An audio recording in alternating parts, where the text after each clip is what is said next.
கத்தார்ல அவர் கூட தான் இருந்திருக்கா. அதெல்லாம் பத்தாம இங்கேயும் வந்து அவர் ஏன் கூட இருக்கிற 1 மாசத்துல கூட 2-3 நாள் அவளை பார்க்க ஓடி இருக்காரு. அந்த அளவுக்கு அவளை பிரிஞ்சிருக்க முடியாம இருந்திருக்காரு. ச்சே, எப்படி அந்த ஆளை நான் நம்பினேன்? அவ மட்டும் இப்ப உயிரோட இருந்திருக்கணும். நானே சோத்துல விஷத்தை வச்சு கொண்டு இருப்பேன். சாரதா, என்ன அவன் இவன் சொல்லிட்டு இருக்க? அவங்க விஷவப்பன் கூட தான் சொன்னாங்க. அதை கேட்காம அவன் இவனு பேசுனதை கேட்டுட்டு இருக்கீங்க. ரெண்டுக்கும் சேர்த்து தாண்டி கேக்குறேன். என்ன பேச்சு இதெல்லாம்? அத்தை, அமைதியா இருந்துருங்க. உங்க பிள்ளைக்கு மரியாதை ஒண்ணுதான் குறைச்சலா? அவர் நிஜமாவே உயிரோட இருந்திருந்தா நான் மிதிச்சே சாவடிச்சிருப்பேன்.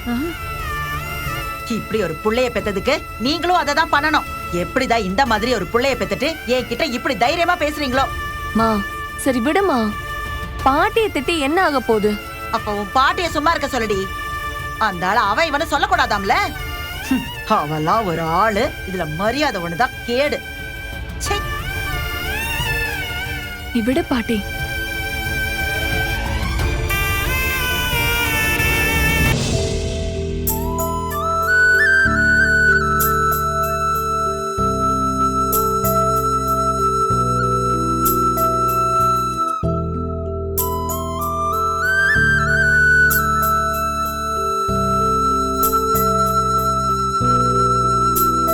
என்னடி பண்ற?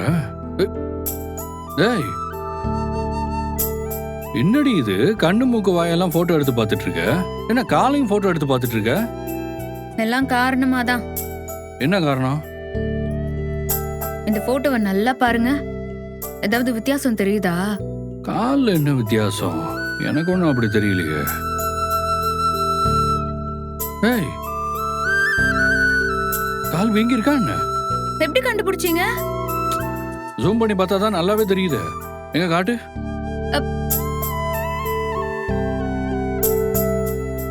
என் அம்மா தான் வீங்கி இருக்குன்னு சொன்னாங்க. எனக்கு அப்படி தெரியவே இல்ல. சரி, அதான் போட்டோ எடுத்து பார்த்துட்டு பார்த்தாலே இருந்தேன். தெரியுது. நீங்க மட்டும் எப்படிதான் கண்டுபிடிக்கிறீங்களோ? உன் காலை பார்த்தாலே தெரியலையா வீங்கி இருக்குன்னு? சரி இருந்த வரேன். ஏங்க எங்க போறீங்க?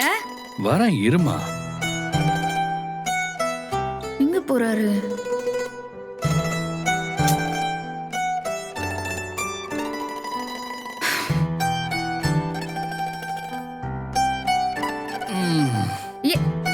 என்னது இது?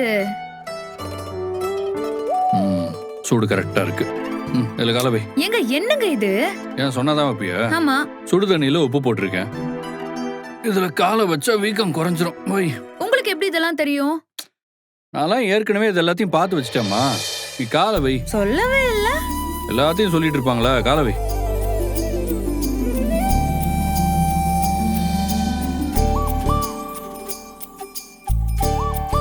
எப்படி இருக்கு? நல்லா இருக்கு.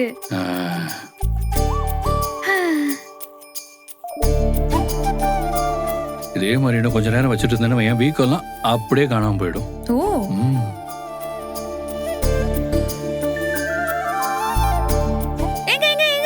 என்ன பண்றீங்க? மசாஜ் பண்றேன். இப்படி பண்ணாதான் கால்ல இருக்கிற வீக்கம்லாம் குறையும்.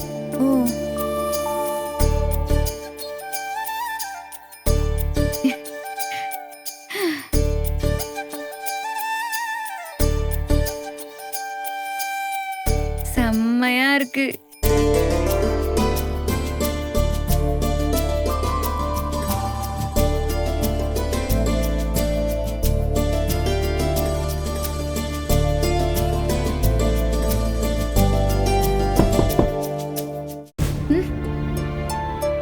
ஏங்க யாரோ கதவை தட்டுறாங்க.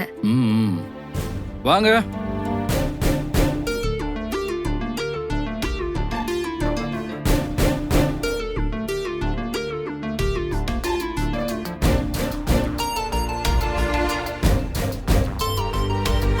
கிருஷ்ணா, வாங்க வாங்க.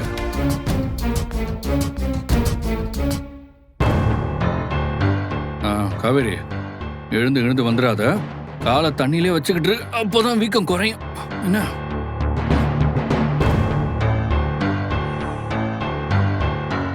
சொல்லுங்க கிருஷ்ணா, நான் சொன்ன யோசிச்சிங்களா? இதை விட ஒரு நல்ல ஆஃபர் உங்களுக்கு கிடைக்கவே கிடைக்காது. கோர்ட்டுக்கு போனா இந்த அளவுக்கு கூட கிடைக்குமான்னு தெரியல. அப்படியே கிடைச்சாலும் இந்த கேஸ் முடியவே பல வருஷம் ஆயிடும். என்ன நம்புங்க, இது உங்களுக்கு ஒரு நல்ல ஆப்ஷன். இதுதான் உங்களுக்கும் உங்க ஃபேமிலிக்கும் நல்லது. இல்லைங்க, நீங்க சொல்ற டீல்லாம் எங்களுக்கு செட் ஆகல. நாங்க இன்னும் அதுக்காகலாம் இங்க வரல. எங்களுக்கு சொத்துல சரி பாதி வேணும், அதுல எந்த மாற்றமும் இல்லை. நீங்க ஆரம்பிச்ச இடத்துலயே போய் நிக்கிறீங்க தலைவரே. சரி பாதியெல்லாம் கொடுக்கவே முடியாதுன்னு சொல்லியாச்சு. ஏன் அப்படி பிடிவாதம் பிடிச்சிட்டு இருக்கீங்க? உங்களுக்கு எதுவுமே கிடைக்காதுங்கிற இடத்துல இருந்து ஒரு பங்கு கொடுக்கறோன்ற அளவுக்கு வந்திருக்கோம்ல, அதை கூட ஏத்துக்க முடியாதா? பிரதர், நீங்க கொடுக்குற அந்த ஒரு பங்கை வச்சு எங்களால எதுவுமே பண்ண முடியாது. நாங்க எங்க உரிமையை தானே கேட்கிறோம்.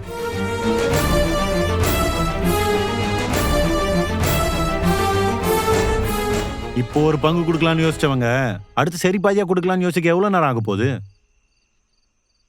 அது வரைக்கும் நான் வெயிட் பண்றேன்.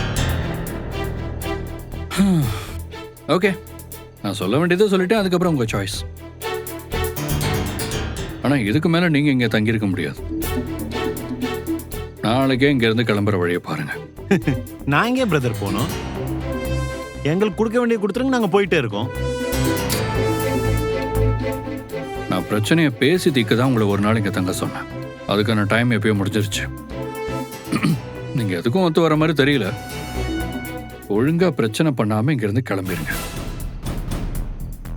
தேவையில்லாம உங்க அம்மா தங்கச்சி முன்னாடி என்ன ஹார்ஷா நடந்துக்க வைக்காதீங்க. விடிஞ்சதான் உங்களை கூட்டிட்டு போயிடுங்க. அதுதான் அவங்களுக்கும் நல்லது, உங்களுக்கும் நல்லது.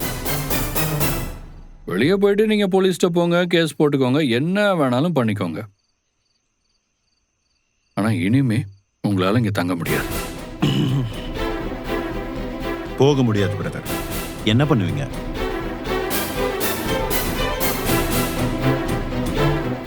இதோ பாருங்க, எங்களுக்கு கொடுக்க வேண்டியது கொடுக்காம நாங்க இங்க இருந்து கிளம்புற மாதிரி இல்ல. நீங்க திரும்ப ஏய் கபரி, என்னடி பண்ண? என்ன ஆச்சு? எதுக்கு தண்ணியில இருந்து கால் எடுத்த? நான் தான் வரேன்னு சொன்னேன்ல. அவன் பேசுறது கேட்டு எப்படி சும்மா இருக்க சொல்றீங்க? இருங்க, நான் வரேன். ஏய் கால்ரி, ஏய் பாத்து. ஏய் கபரி, ஏய் என்னடா? என்ன திமிரா? இந்த வீடு என்ன உங்க அப்பா சந்தானம் வாங்கி வச்ச வீடா? இது விஜயோட சொந்த வீடு. இவரோட தாத்தா, பாட்டி, சித்தி, சித்தப்பான்னு எல்லாரும் இருக்கிற வீடு. நீ என்னமோ உன்னோட வீடு மாதிரி வெளிய போக மாட்டேன்ற. ஒழுங்கு மரியாதையா மூட்டைய கட்டிட்டு வெளிய போற வழிய பாரு. அதெல்லாம் போக முடியாது. போடா. போடா வெளிய. போடா. என்ன நாளைக்கு? போடா வெளிய. என்ன பிரதர்? நான் கையெல்லாம் நேட்டுறீங்க, சவுண்ட் ஜாஸ்தி ஆகுது. பாரு, உனக்கு என்ன பத்தி இன்னும் சரியா தெரியலன்னு நினைக்கிறேன். கோபப்பட்டா நீ தாங்க மாட்டேன். நல்ல மூட்ல சொல்லும் போதே உன் ஃபேமிலியை கூட்டிட்டு இங்கிருந்து கிளம்பிடு. நாளை காலையில உங்க யாரையுமே நான் எங்க வீட்டுல பார்க்க கூடாது.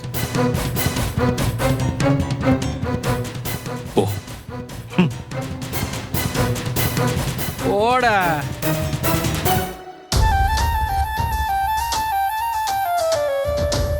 எவ்வளவு திமிரு இருந்தா அப்படியெல்லாம் பேசுவான். அவனை விடு. நீ என்ன அப்படியே தண்ணியில இருந்து காலை கீழே வச்சு அப்படியே வழுக்கிட்டு இருக்க? விழுந்தா என்னத்துக்கு ஆகுது? அவன் போக மாட்டேன்னு சொல்றான். அதான் எனக்கு கடுப்பாயிடுச்சு. என்னத்த கடுப்பாச்சு? நான் ஒரு ஃப்ளோல எழுந்திருச்சேன், அப்படியே வழுக்கிடுச்சு. அம்மா, நீ பழைய காவேரியெல்லாம் இல்ல. உன் வயித்துக்குள்ள பாப்பா இருக்கு, பாப்பா. நீ பாட்டுக்கு அங்க இருந்து எந்திரிச்சு அப்படியே ஓடி வர அவன்கிட்ட எகிரி எகிரி போற. அவன் தள்ளி விடுறான். என்னத்துக்கு ஆகுறது? சேஃபா இருக்கணும், புரியுதா? போலாம். வா வா, பாத்துக்கலாம், விடு. போ போ.